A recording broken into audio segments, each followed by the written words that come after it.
Hello everybody, welcome back to Rory Story Cubes. Once again I'm going to roll a whole bunch of dice and make 3 stories out of that.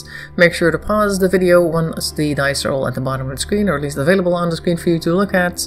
So you can come up with your own stories, make sure to post them in the comments below, I would like to read them. Now I'm going to grab some dice. I added a new little box set actually. I got a one of those 9 dice box sets, and this one was the actions one, the blue one. So I should be able to get some actions in here. Let's get some action in here. First of all, let's get some dice in here. Otherwise you can't do anything. Let's take a look. This is 3, 6, 7, 8. One more. Oh, there's one action already. There's 2 of them. And there's that one. Okie dokie. Let's roll these dice and take a look what we can make out of it. Let's start with these 5. There we go. Lightning, and somebody who's sleeping, a raven or a crow, your choice. Somebody walking, here's the action dice right now.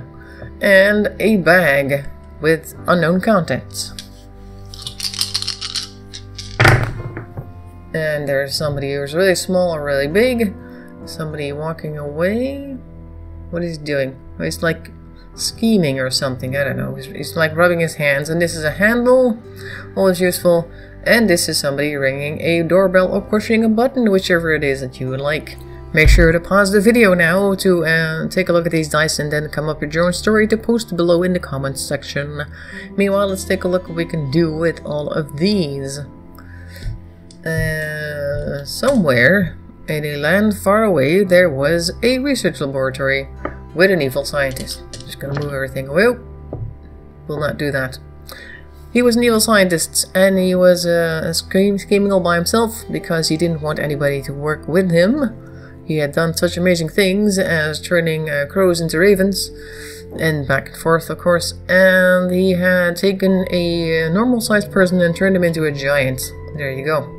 His name was Bongo. It wasn't actually, but the scientist just liked to tease him and call him that. Anyway, so one day, somebody rang the doorbell. And the scientist was like, who the heck is going to come over here in the middle of the night? It wasn't exactly night, but he didn't have any lights on, so he never knew what time of day it was. So according to him, it was always nighttime. So he was like, who's here in the middle of the night? I could have been sleeping. And he goes to the door, and he finds that it's just this guy standing there, just a random person. And he was actually selling things. He had a whole bag full of goodies that he wanted to try and pander off to the scientist, who was not interested. But the scientist invited him in anyway, because he had a new device that he wanted to test. So he says, oh yeah, why don't you come inside? I'm very interested in whatever that is. I don't know, I'm just gonna go look for some money. Why did you go stand here, exactly here, like X marks the spot? And he was like, okay, I'll wait for you to get your money. Hope that you would like to come and buy from me again, because it's sort of what my livelihood is. I'm trying to pay the bills and all that sort of thing. And he was like, yeah, I'm pretty sure that's how it is. Now, make sure to stand right there. And so the scientist walked up to a lever, explaining to his new guest that that was actually the lever to his bank vault, so he could go and get some change. Of course, it was not the case. He ended up zapping the person, and it zapped him to sleep, actually. He didn't turn into anything, he didn't turn into a bird, he didn't actually turn into a giant or a midget. He didn't have to call him Bogo, it was just him sleeping. So that was actually a very interesting discovery for the scientist, who had expected to get something more out of it. But a ray that puts people instantly to sleep might also be useful, particularly like as a defense thing, like on your fences. You can put the thing, the ray on top of there as soon as somebody comes nearby, zap them, and they go to sleep. What a great idea, he said. So while the guy was sleeping, he looked through the bag and found that there were some interesting things in there that he kept, and he replaced them with a few buttons that he found lying around from his latest device that wasn't exactly working very well, so he figured he'd get rid of the scrap, sort of like a trade deal. And once the guy woke up, he got his bag back, and the scientist sent him on his way, thanked him for his patience, and bought a few trinkets just to, yeah, I guess make it normal that the bag had been messed with, instead of just being exactly like he left it when he was asleep. And the guy left with his bag, and everybody lived happily ever after. And afterwards he installed a system on his fence, the scientist did, to make people fall asleep if they came too close to his laboratory. So that was the first story. I'm gonna go put these over here so they don't come up a second time. Now to grab 9 more dice. Already had 2 action dice in that first round. That's not bad. I mean, there's only 9 dice in there, and there's quite a few dice in the bag in total. So it's not very common, I guess, that you would have 2 of them in the first roll. Let's take a look. That's 3 of them. That's 6. And this is 9, and a thread, which does not need to be here. That came from the bag, I suppose. Don't need that on my table. That's 9 dice ready to go. Alright, let's roll them. Whoopsie. Oops. Here is an acorn. Here is a picture of a broken bone. Here's Little Red Riding Hood or a hooded girl. Here's a spider web. Here's a spyglass. And this is a photo camera. This is a cactus in the middle of nowhere. A heartbeat. And a fairy. Alright, cool. Pause the video here to come up with your own story and post it in the comments below. I'm gonna take a look what I can make out of this. Not a whole lot, but we'll see. Let's see now.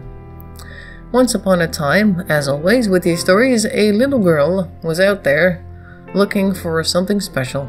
And she wasn't quite sure what it was, but she was definitely inspecting things very carefully. One day she found a web. And it wasn't just any kind of web, it was a really strong web, like very, like almost fine, like, looking for a word here, not silk, but more of a nylon. That's what I'm looking for, nylon-like type thread. But it's also sticky, so that was very difficult for the creature to get out of it. The creature it had caught, namely a fairy, which of course the little hood girl had never seen before, but she was like, okay, I guess you are in trouble, and if you're friendly, I suppose I could save you. So she pulled him out of the web, and he was like, thanks, I suppose, because I could have done that myself, really. I could have magicked my way out. Of course, the little hooded girl knew he was lying, because he looked very emaciated and worse for wear. So she was like, okay, yeah, sure, you could have done that. Mind if I take your picture? And he was like, I don't know. And before he had actually managed to answer, she had already snapped a photo of him. Of course, unknowns to her, fairies, when they get like a picture taken, they turn evil. So that happened, and he started beating her up, eventually threw her all around, like into a oak tree. And then when she came down, she landed in a cactus, and she broke her leg, and she passed out, which was not great. A few days later, somebody found her and took her to the hospital, and they hooked her up to all kinds of machines, and she found that she had actually only broken a bone or 2, which is bad enough itself.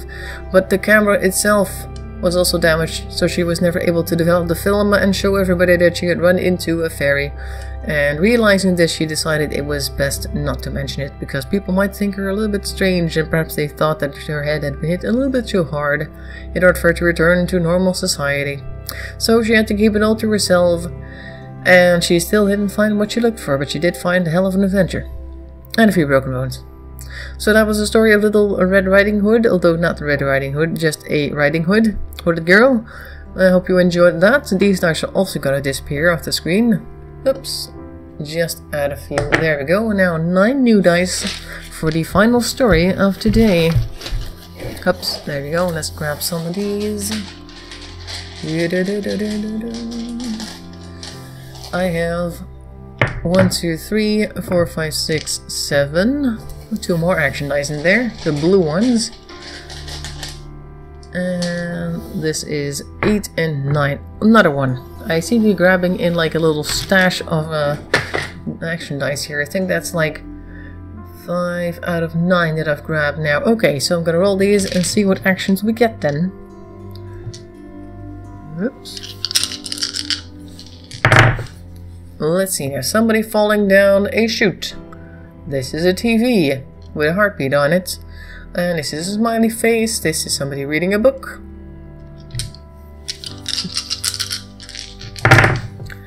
And this is... what are they doing? They appear to be shaking hands and talking. So, or at least shaking hands and agreeing on something. Here's a bee from the basic set. This is a flask with some type of liquid in it. Probably better if I put it like that. A judge's hammer. And this is somebody hanging off of something. Yeah, looks like somebody hanging off of something. There we go. Pause the video here. Come up with your own story. Post it in the comments. I'll read it. And most likely give you a thumbs up, or not Yeah, definitely on thumbs up, but also give you some comments on it, perhaps. Well, let's see now. What shall I do? Well, there is only really one person here that I can start with. It's this guy. And he was very happy because he had just made a deal with one of his friends that he would be able to buy the old TV, which was better than the one he currently had. This one was color and the other one was black and white. This is like the 80s that we're talking about, when color TV were still somewhat new. In the early 80s, I guess you still had people with black and white TVs. At least I knew a few people who did. I guess in certain impoverished areas you still had them. Either way, so he bought the TV from his friend, and then when he got it in, he checked out the instruction manuals because he wasn't quite sure how to operate it.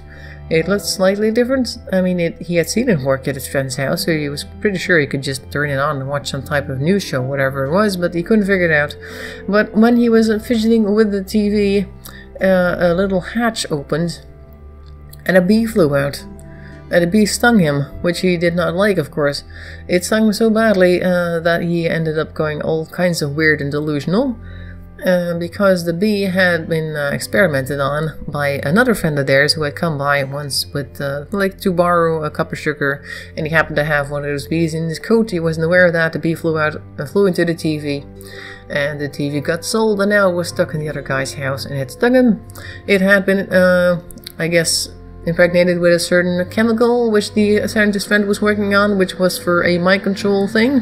Now, it turns out that while he basically left this reality through some magical chute which he was not aware it existed, and only existed in his mind because he was tripping balls. He did all kinds of weird things, and after a while he found himself hanging off of a rod somewhere at a construction site. And when he was back home, he found that somebody had actually sued him because he had done so much weird things. He had no idea how much time had passed, but apparently he had done so many things to so many people that he was now in trouble. So he ran away to some place where nobody knew him, and he bought a new TV there, and then he was happy. And he never saw his friends again, or the regular society that he came from. He just went to a completely different country where nobody knew him, and he could watch TV in peace. So that was the third story and last of this episode. Hope you enjoyed it, and I hope you'll come up with some very nice stories as well that I get to read them. I'll see you next week. Thanks for watching, and bye-bye for now.